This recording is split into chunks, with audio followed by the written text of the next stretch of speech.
a conductive wire, and you were so electric. I had no say when you came so near, and just passed right through me. Hey everyone, welcome to a bonus episode of Welcome to Geekdom. Katie Schaefer was kind enough to join me on this, so you don't have to listen to just me talking to myself again. And first up, we're going to talk about the most recent Avengers Endgame trailer. This is the one that does include a character who recently had a movie. So if you do not want to hear anything about this trailer or know anything about the movie, you might want to skip ahead to our next topic of discussion. I will have, chapter markers in this episode just so I'm not ruining anything for anyone. That's your final warning, though. So, Katie, this Avengers Endgame trailer, it doesn't show you a ton of new footage. In fact, it shows you footage from a lot of the previous movies. You get all of these black and white scenes. You get the moment with Thor and Odin in Asgard, and you can tell it's sort of just this emotional moment. You have Captain America at Peggy Carter's funeral, another emotional moment. And some people, I don't think, caught on at first that these were flashback scenes because people were like, who died? And it's like, Yep. Peggy died. We already knew this, so we're good. I've already seen that. Yeah, and then you have the big moment from Infinity War where people start disappearing. So, those are three very big emotional beats for things that have happened throughout the MCU. The Thor one, not as much as the other two, obviously, but I think it's just reminding you of everything these characters have been through to get to this point. And there's so much that still needs to happen in Endgame. And I think this trailer gives you just enough of that. And, I'll also toss in a link for this, but it has been confirmed that the Russo brothers are just trying to basically keep everyone on their toes and misleading us. So take these trailers with a grain of salt, basically. Oh, yeah. I mean, if you didn't realize about them, they have done that with every movie that they've been involved with in regards to their relationship with Disney and the Marvel Universe. I never worry about really watching Marvel trailers because they know how to cut a trailer. They know how not to give away the big important parts. They won't tell you all the jokes. We'll just get little bits and pieces that will set you up to go and watch the movie. So unless you're looking to, of course, go in completely without any info, then do it. Definitely do it. But it won't ruin your good time, I think. And I'm always so fascinated to see, like, okay, where does this fit into things? What are they trying to tell us here with this? Or what are they trying to fool us with this new trailer? Yeah, you see these moments shared between Black Widow and Hawkeye, who isn't really Hawkeye in this movie. He kind of is, but kind of isn't. So, we'll just let that be there. And that's all I will say about that. But you have these moments between them. You have this moment with her and Cap. At least that's how they make it seem. And you can tell everyone is just down on their luck, kind of, but they know they can't give up. So it's just like this sad feeling throughout the entire trailer until you get to the end. And Thor says that he likes Captain Marvel. Yep, and that's like the little comedic beat. Right? Yeah, and it's not that Captain Marvel does anything. She just stands there, She doesn't have to do anything. And I think that says enough to Thor. She doesn't have to say anything to prove that she's there to help in that moment. At least That's what we're led to believe. Obviously, she's going to have lots of explaining to do later. But right, and she doesn't even flinch. Yeah. She's just not even bothered by it. Like, you're funny. Funny man. Just like, he's, all right, you have measured up. Good. Yeah. She's not asking for anyone's approval. She doesn't need to prove her worth to anybody. She doesn't need to do any of that. She knows how good she is. And I love that they reinforced that in this trailer. That was why I loved that little bit of it so much. It was like, oh, yes. Yeah, it's definitely something. And like I said, this trailer doesn't give too much away, if anything. It's like, okay, we kind of already saw this as happening. What they do show us, though, are the Avengers in matching suits, which is a very X-Men-like thing to do. And I'm very interested in what brings that about. Right? I think they're spacesuits, personally. That's my guess. Could be. They're Guardians of the Galaxy style spacesuits. Yeah, I was going to say provided by someone from Guardians or Captain Marvel, one of the two. But given the fact that they have the little Avengers A on them, I'm going to go with Guardians of the Galaxy as my first guess. Well, they have Rocket, so they're Yes. good. You know, And I Rocket believe is... Nebula is in this. Yes, and I thought they'd established that Shuri was still in the game. Haven't said anything about her, but I thought that it had been established that she didn't get snapped. Yeah, that's the thing too. We don't know exactly who got snapped other than who we saw disappear. It's like everyone else is unconfirmed. Oh God, it's gonna be a rough watch. I'm so excited for it, and I'm really happy we'll get 3 hours out of it. If you're gonna wrap that up, like, you need time, and I want it done well and thoroughly, not kind of like, hey, we'll just throw it together, guys. Don't worry, which is never Marvel's way. They've been in this game way too long to blow it now. Yeah, they know what they're doing by now.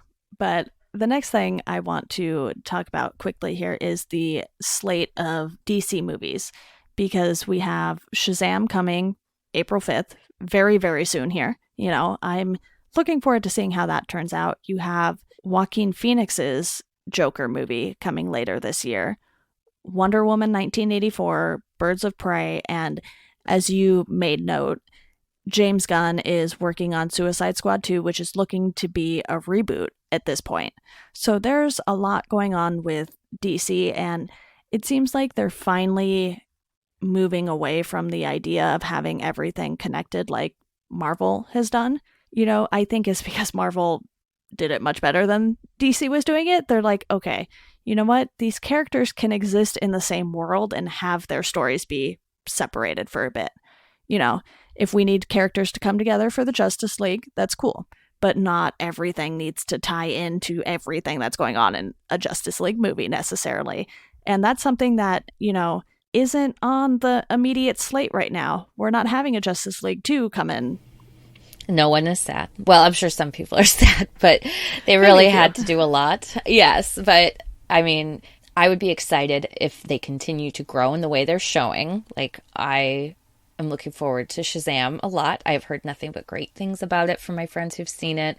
And it's supposed to be, like we talked about when we did Aquaman, it's supposed to continue to push in this new direction of embracing the characters as they are and not trying to force them into a box. Right. The Snyder box. And I think that they're allowing each character not only to have their own stories, but to have completely different tones. Like, Shazam will be much more kid-centric and fun, and then I'm sure Joaquin Phoenix's Joker is going to be weird and creepy, and James Gunn's Suicide Squad, or I believe they've announced it's called The Suicide Squad. Yes. I'm expecting crazy, wacky, far out, and probably a little Guardians-y, honestly. Because that's what he does best. Yes, it is. We also have The Batman coming, so they like their thes in the DC universe. They do. For some upcoming things here. But Affleck is out as Batman, and Matt Reeves wants to have a younger Batman. I'm cool with that. I was never a huge fan of Affleck's Batman, and I know some people liked him in the role, but I just felt like it wasn't necessarily him. I think it was more the writing for the movies that sort of just made it feel a little bland to me. I was like, okay, he's been through a lot. He's clearly a slightly older Batman. He's not quite Batman Beyond old, but he's sort of hitting this period where he can't do everything he once could. And that just wasn't all that exciting to me. Right. They didn't explore it enough to make it interesting. Like, if that's going to be your Batman, then that kind of has to be the focus of your story, like Frank Miller did in, The Dark Knight Strikes Back and all of that. Like, and Affleck was never able to fill the Bruce Wayne shoes or the Batman shoes for me, So I'm definitely happy with a younger Batman. I think that will give us a new direction to go in. So, because you really can't count Christopher Nolan's films as part of the DCU. Right. You know, like it feels weird to do it that way. Even though I think they kind of try to cram it in there a little bit, but it never really fits together as a piece. Definitely. So which of these movies are you looking forward to the most? I'm pretty interested in seeing how Joaquin's Joker turns out, just because I did not like Jared Leto as the Joker one bit.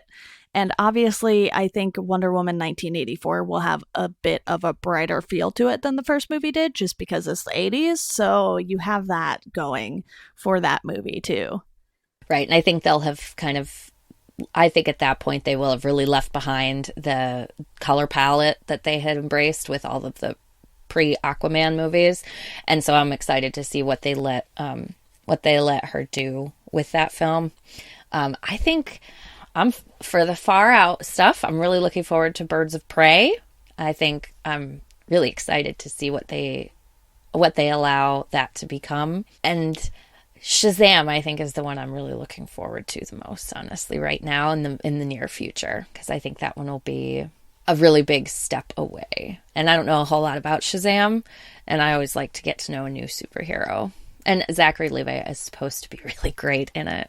Yeah, I already have my ticket for that. I'm going at like 4 p.m. on Thursday night. So I was like, yes, Nice. There's a 4 p.m. showing. I will happily go to that. It's nice and early because I am apparently a grandma and don't like going to things late anymore. That's just, it happens. Yeah, but that's the upcoming slate for DC as we know it right now. Things always seem to be changing with DC, so maybe I'll have an update on that later. But we're saving sort of the biggest news for last, I guess. The Disney-Fox deal is done. It is a ginormous merger, to say the least, which greatly benefits Marvel because they have a lot of characters being returned to them. Back in, I want to say, the 90s, the company was filing for bankruptcy, and they had to sell off a lot of the rights to these characters because you could tell in the 90s with the popularity of some of the older shows and everything like that, that these rights would hold some weight and be worth something in the future. You know, they probably couldn't have predicted it to this extent with the MCU and DCU and everything that's going on and how many stories are being told through the superhero lens these days. But I'm very excited for Marvel to get so many of these characters back personally. And I do understand that this merger is not great as a whole for the movie industry, but I'm mostly concerned with how it affects Marvel. So I'm a little biased there. Yes, and I feel the same. I feel like on one hand, this is just a continuation of conglomerating media companies into larger and larger groups, which allows for less. It doesn't allow for much creativity or for smaller individuals to really rise up, and it solidifies a really corporate top-heavy environment. But when it comes to Marvel, I'm also really excited, especially in regards to the X-Men. I think that will be such a great addition to the Marvel Universe because I think Fox never really knew how to use the X-Men beyond the first couple movies. And I think Marvel will really be able to wrap that in well. And I'm really hoping they also continue with the Deadpool setup they've got going now, because if they're going to make more Deadpool movies, that's who I want to see as Deadpool. Ryan Reynolds, like Hugh Jackman, is Wolverine. Ryan Reynolds is Deadpool. So I think there's some really good sides to this and some really terrible sides, because when I read through the Deadline article, it looks like there will still be a lot of jobs lost. And so those are the bad sides to this whole thing. The funny thing is, Fox was already lending Marvel a couple characters for the MCU.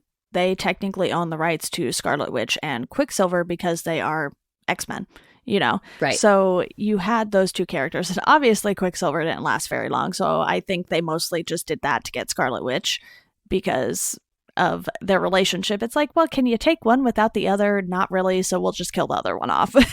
Right? We'll just make that go away. Yeah. So I think that Marvel was I'm sure that had such a huge role in Disney's decision to really go after this. Oh, well, this has a lot of things we've already established, and we can just roll them right into what we have now. And I'm sure Marvel was pleased because, these are their babies and they want to be able to make their stories for them. It's not like with Sony, where Sony plays ball and they have Spider-Man back and Sony still gets to make, Venom and make their money there. But so I think Marvel is getting a sweet deal in this.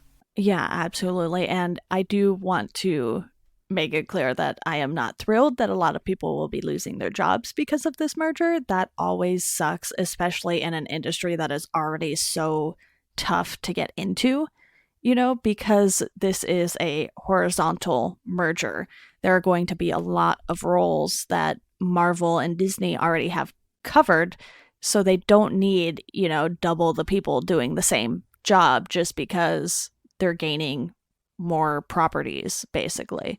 Right. Hopefully it will end up that they'll need more jobs than they anticipate and that more people will be able to keep going, because as Disney continues to grow, and they had one of their most profitable years ever last year, for those of you who kept up on the Disney profit call that happened a couple months ago, they are doing gangbusters between Star Wars and Marvel and, Pixar and regular old Disney movies and Disney Channel and on and on and on to add to infinity.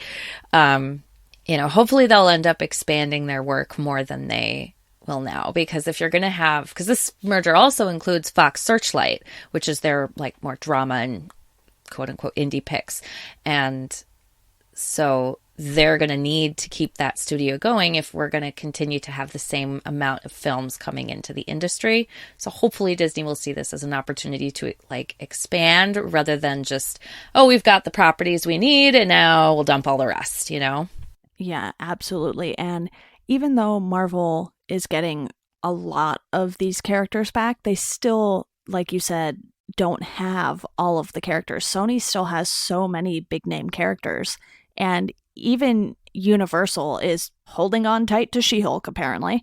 Why? I don't really know. What? But yeah, What? she's the only character that hasn't been used in the Marvel movies, and Namor, really. So Universal has the rights to She-Hulk and Namor, and those two characters, from what I can tell at least, have not been used in any of the Marvel shows or anything, and Universal hasn't done anything with them either. But there's this handy Venn diagram that's been going around pretty much throughout all of the MCU that tells you who owns what rights to what characters, so I'll be sure to link to that as well, because it's very interesting. I really feel like Universal should just give up. They've already given, the Hulk, General Ross, Abomination, and Betty Ross over to Marvel at one point, and apparently the leader. So they basically have these two characters that they haven't done anything with, and I'm not really sure why those rights haven't reverted back to Marvel, because that was kind of the deal with Fox initially.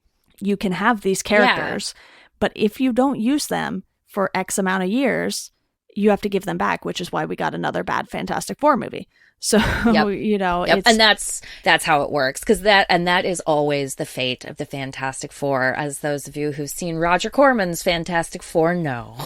Yeah, so they spent $1 million making a Fantastic Four movie in 1992, and it was terrible, to say the least. Yes, exactly. At least Sony has a plan for the characters, whether or not that ends up being great, that's another thing, but they had a hit on their hands with Spider-Man Into the Spider-Verse. So I think there will be some moments that Sony has where it's okay, you know what? Sony can keep these characters a little longer. Disney doesn't need to buy everyone. So, they can, right. If they keep playing nice with Marvel too, I think that'll benefit everyone, really. It'll benefit Sony, it'll benefit Marvel, it'll benefit the fans.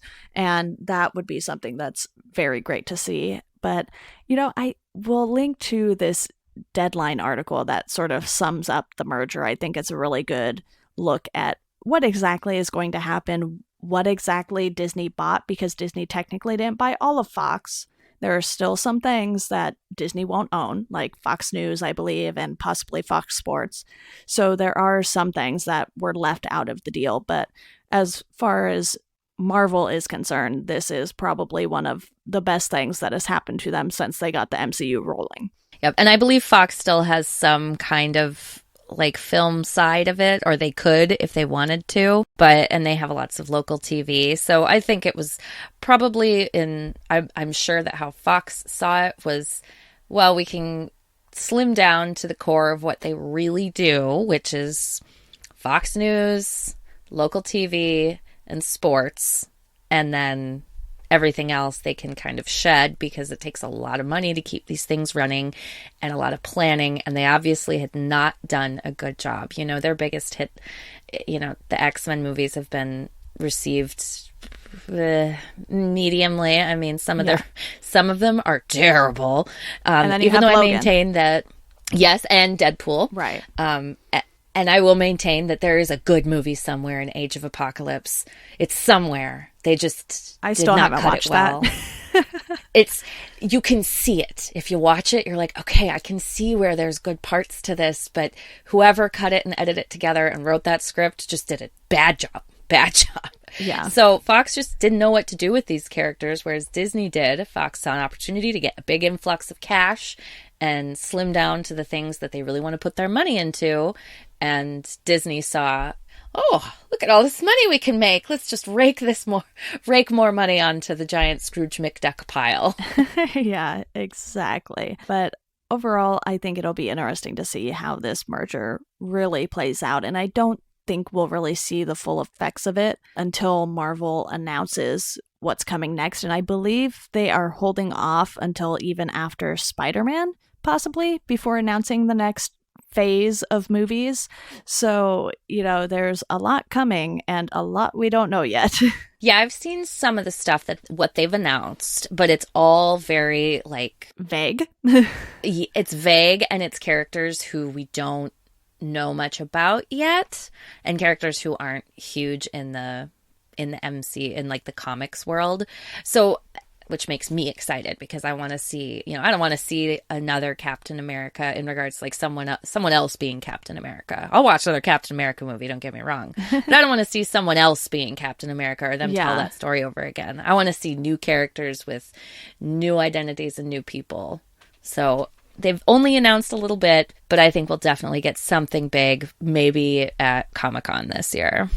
Yeah, exactly. Well, Katie, thank you so much for sticking around and joining me for this bonus episode. It's a lot more fun to talk about this with someone instead of just talking to myself, which will happen time to time with these bonus episodes, just because, you know, sometimes scheduling more episodes than I already have to do with people will not work out. But really, thank you so much. This is definitely fun. Always love talking superheroes with you. Me too. It's great to talk about all this crazy news that we've had. Yeah, definitely. And to our listeners, if you have any feedback on these bonus episodes, you can hit us up on Twitter at GeekdomPod, Instagram, Welcome to Geekdom, Facebook, Welcome to Geekdom as well. And of course, thank you for listening, and I hope you enjoy the rest of your day.